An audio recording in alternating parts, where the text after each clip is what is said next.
جای پامەکەی ئەمڕۆی مەسرور بارزانی سەرۆکی حکوومەتی هەرێمی کوردستان کە تێیدا داوای لە تیمی وەزاری یەکێتی نیشتیمانی کوردستان کرد بگەڕێنەوە بۆ ناو کۆبوونەوەکانی ئەنجومەنی وەزیران. دەمانەوێت بزانین کە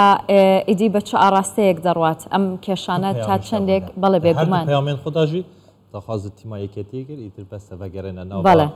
کۆمبۆنێن جوات. ئەمە گرنگە کە ئێمە لەسەری بوەستین گفتوگۆی زیاتر بکەین. میوانمان هەیە بەڕێز عارف ڕۆژدی ڕاوێژکاری مەکتەبی سیاسی پارتی دیموکراتی کوردستان لە زاخۆ لەگەڵمانە. کاک عارف شەو باش خێراتیش بۆ کوردستان 24 جەژناتە پیرۆز بیتن تا ئاگرێکێ خۆش لە پشتخۆ هەرکیریە ئەف ئاگر درستیە یان کارەباییە کاک عارف؟ باش و جەژنا نەوروزێ لە هەوا و هەمی خەڵکی کوردستانی پیرۆز بێت و ئەو ئاگرە ڕاستەقینایە ئاگرێ نەوروزەیە. زۆر باشە کاک عارف ئەڤڕۆ سەرۆکی حکوومەت هەرێما کوردستانی بە هەلکەفت هاتنە جەژنا نەورۆزێ و سەرساڵا کوردی دوو پەیام هەموون پەیامێک بنویسکی پەیامێکژی لە کەرنەڤاڵا جەژنا نەورۆزێ لە هەولێرێ پێشکەش کرد داخواست ji tîma yeketî kir êtir vegerîne ve nava kombûnên civata wezîran û li wê derê kêşeyan çareser bikin. Vexwandina te ji bo peyama Serokê Hikûmeta Herêma Kurdistanê çi ye derbarê aştewayiya siyasî?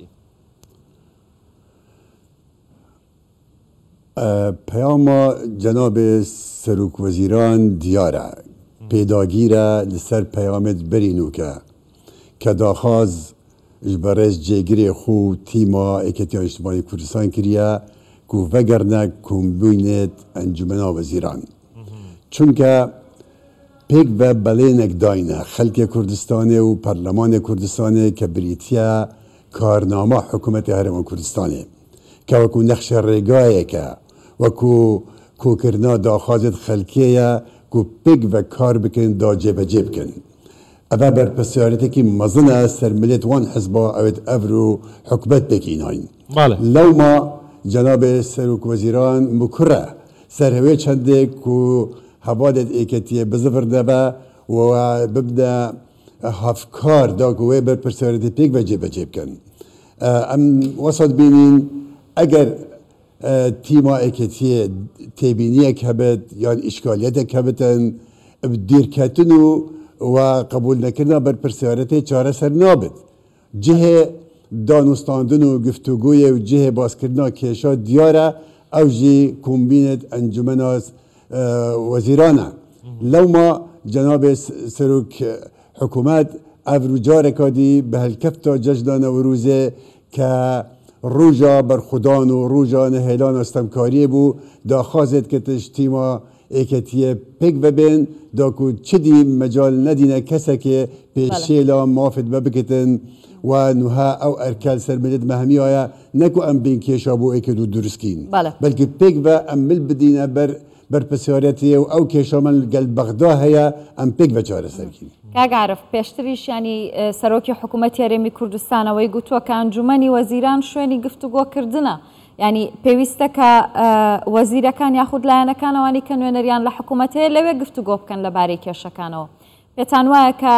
ئیدریکاتی ئەوەیە کە تیمی یەکێتی بگەڕێنەوە ناو کۆبوونەوەکانی ئەنجومەنی وەزیران تاوەکو پێکەوە کێشەی خەڵک لەوێ چارەسەر بکرێت؟ بەتەکید ئەو بازکردنەوەی کە جەنابی سەرۆک وەزیران باز دەکات کە شوێنەی گفتوگۆکردن و چارەسەرگی گرفتەکان ئەنجومەنی وەزیرانە ئەوە ڕاستە ناکرێت تۆ دوورە پەرێز بیت و دوور لە بەرپرسیارەتی و تەنها لە کەناڵەکانی ڕاگەیاندن یان لە کوبوونەوە حزبیەکاندا باس لە کێشەکەم بکەی ئەمە هیچ کێشەیەک چارەسەر ناکە بەڵکو لەوانەیە ئەگە کێشەش دەبێت کێشە دروست بکاتن بۆیە ئومێد دەکەین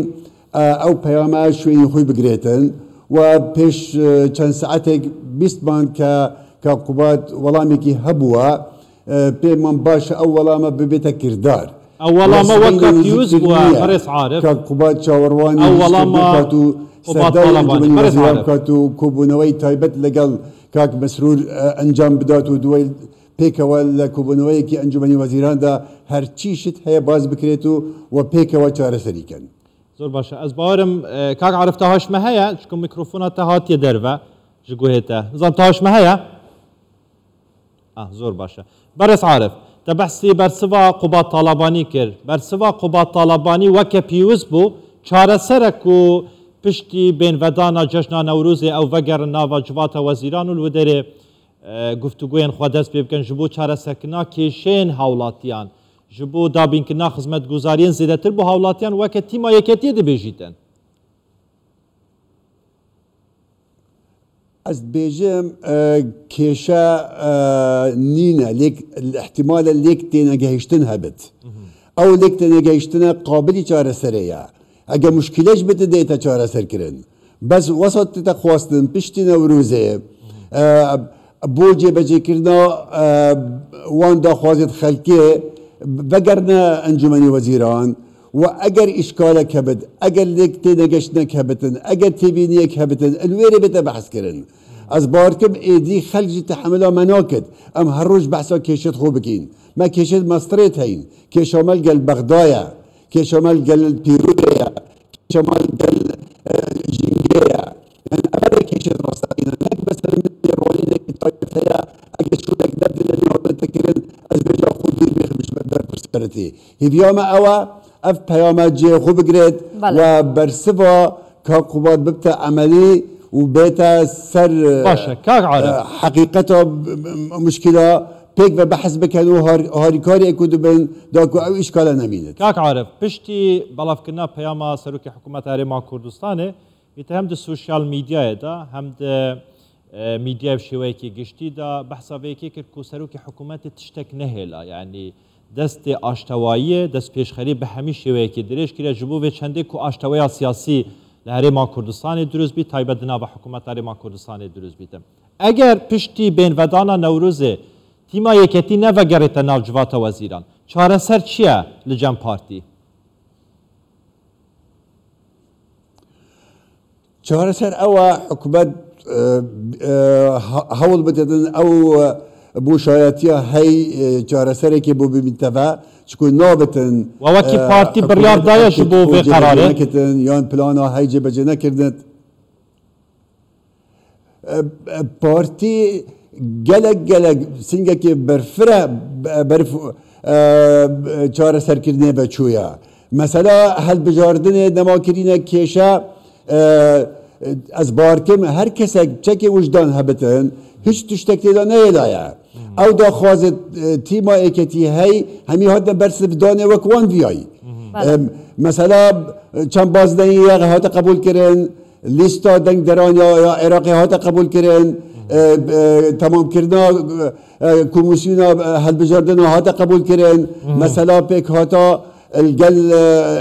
المتحده والجل السياسي او كيشا بيك هاتا دايا دس بيك هاتا خو قراري بدن از بارداك بتشتك بابت النبي كيشا بدن اگر وان تبينيك دي هيا ايدي حق نمايا مثلا خو دوره بريز بكرن بس وقت هاتيه بزفرنو كاري خو بكن باشا بله برچاو گرتنی دست پیشخەریەکەی سەرۆکی حکوومەتی هەرێمی کوردستان و وەڵامەکەی جێگری سەرۆکوەزیرانی هەرێمی کوردستان پێتان وایە کە بەم نزیکانە کۆبوونەوەی مەکتەبی سیاسی هەردوو پارتی دیموکراتی کوردستان و یەکێتی نیشتیمانی کوردستان ئەنجام بدرێ؟ ئێمە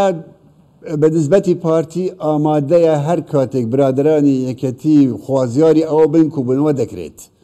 يعني هیچ مرجك من نية وهيچ مرجكش قبول من نكردوا چونك بيناي مرج كاري هبيتن اما دو حزبي سياسيين لو ولاته دا خلق متماني بي اما يكردوا دنجي بين ميداوا باوي خدمت يام كاين ناكرد من مرجي هبيتو او مرجان هبيتن بمرج فرمون لدواي نوروزا بارتي آماده كوبنوي سياسي به حكومت آماده كوبنوي حكومي بكا و هر کشک هبه لچارچوی کوبنوا سیاسی و حکومی کان دا بخرت برباس و لکولینوا و بیل لچاره سرکردی بکرد. زباشا برای عارف رشدی شورمند مکتب سیاسی پارتی دموکراتی کردستان کو لزاخوت گلما و یگله کی سپاس جاره کدی که جشنات پیروز بید ببینید زمین خوش دا.